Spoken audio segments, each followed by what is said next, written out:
And welcome back to Math Concepts. We are doing a video today about set operations. So remember, the purpose of studying set theory is to get an example of a mathematical structure that doesn't necessarily rely on computations with numbers, because math isn't really about computations with numbers. It's about structure.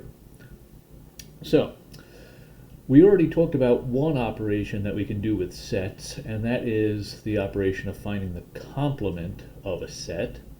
And in this video we're going to discuss two more operations, and those are going to be the union of two sets and the intersection of two sets. So by the time this video is over, you should be able to take two sets and find the union of those two sets, and also take two sets and find the intersection of those two sets. So let's go ahead and switch to the document camera and look at some examples. Alright, so the key ideas for section 2.3 are finding the union, finding the intersection of two sets, dealing with multiple operations. So in other words, a problem of finding a set that involves union, intersection, and complement perhaps.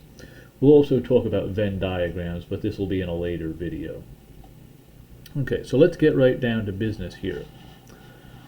Okay, the union of two sets, which is designated by this symbol right here. It looks like a U for union, so it's easy to remember. So to find the union of two sets, put the elements together into one big set. And when I say do not repeat here, you'll see what I mean when I look at an example. And the intersection of two sets, that's another operation we can do, and it's designated by this symbol right here. Okay, that looks kind of like an N for intersection. That's the elements that the sets have in common. In other words, it's the overlap. Okay, so typically the intersection of two sets is going to be smaller than either of the sets individually. So let's go and look at a specific example here using these sets. Okay, so for this problem, my universal set is 1, 2, 3, 4, 5, 6, 7, 8, 9, 10. And I've got sets A, B, and C written here using the roster method. All right, so let's take A union B. All right, so I'm going to take all the elements of A. 1, 2, 3, 4, 5. So 1, 2, 3, 4, and 5 are going to be in there. And I'm going to take that together with all the elements of B. All right, so I'm taking everything that's in A and putting it together with everything that is in B to make one big set.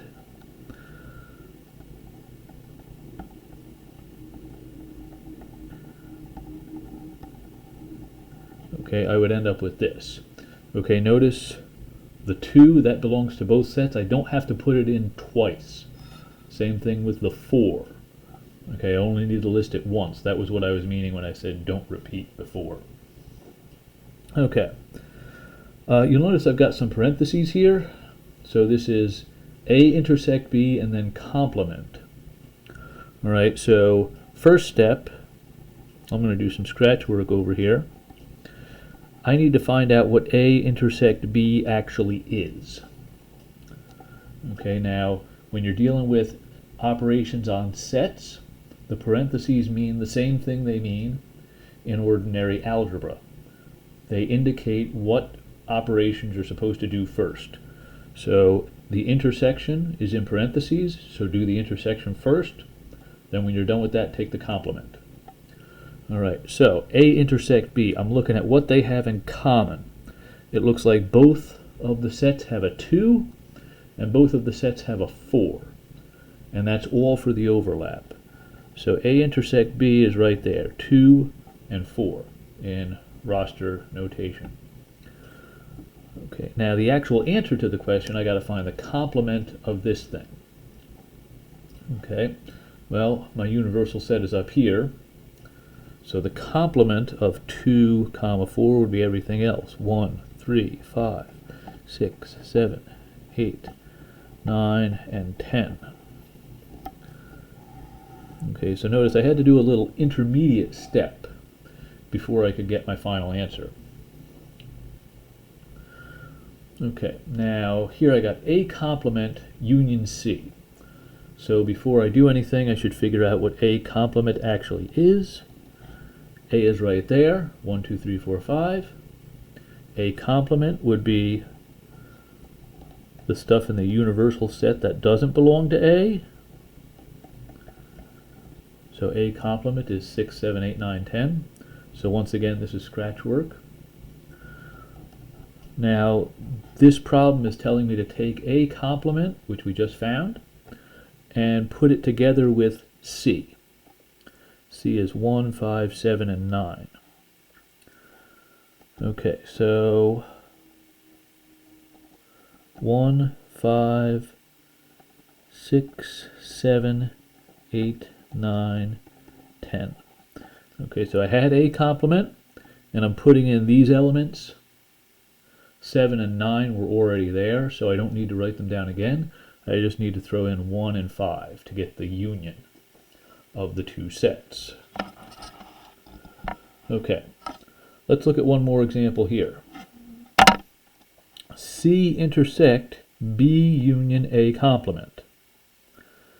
Okay, so once again, I'm going to do a little scratch work. Okay, I know what A complement is. I found that in the previous problem.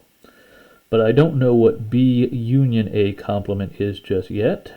So I'll have to find that out, because I'm supposed to take that set and then intersect with C. Remember, we do what's in the parentheses first. So I take A complement union B and then intersect with C. So we got A complement right here, and we'll union that with B. So that'll be 2, 4, 6, 7, 8, 9, 10. That's B union A complement right there. And now I need to do C intersect B union A complement. So I'm looking at this set, and I'm saying, okay, what does it have in common with C up here? Okay, it looks like 7 and 9 are the two things that we have in common. So with roster method, it would look like that. Okay, so once again, this is scratch work here. I needed that to get my answer, but it's not my answer. And this is scratch work down here for problem number 4. All right, so when you have a situation like this where you have some parentheses and you have a couple of operations to do, I would encourage you to write down little intermediate steps so that you know what you're dealing with. Okay, so I think you should have enough to handle the first part of the section 2.3 assignment. Now we're going to need to make a second video to deal with Venn diagrams, but from this video the focus was, how do you find the union of two sets? How do you find the intersection of two sets? So remember, union, you're taking all the elements together and forming a bigger set. When you're talking about intersection, you're looking at the overlap. What do they have in common? So you're forming a new set by taking the elements that belong to both of the sets involved.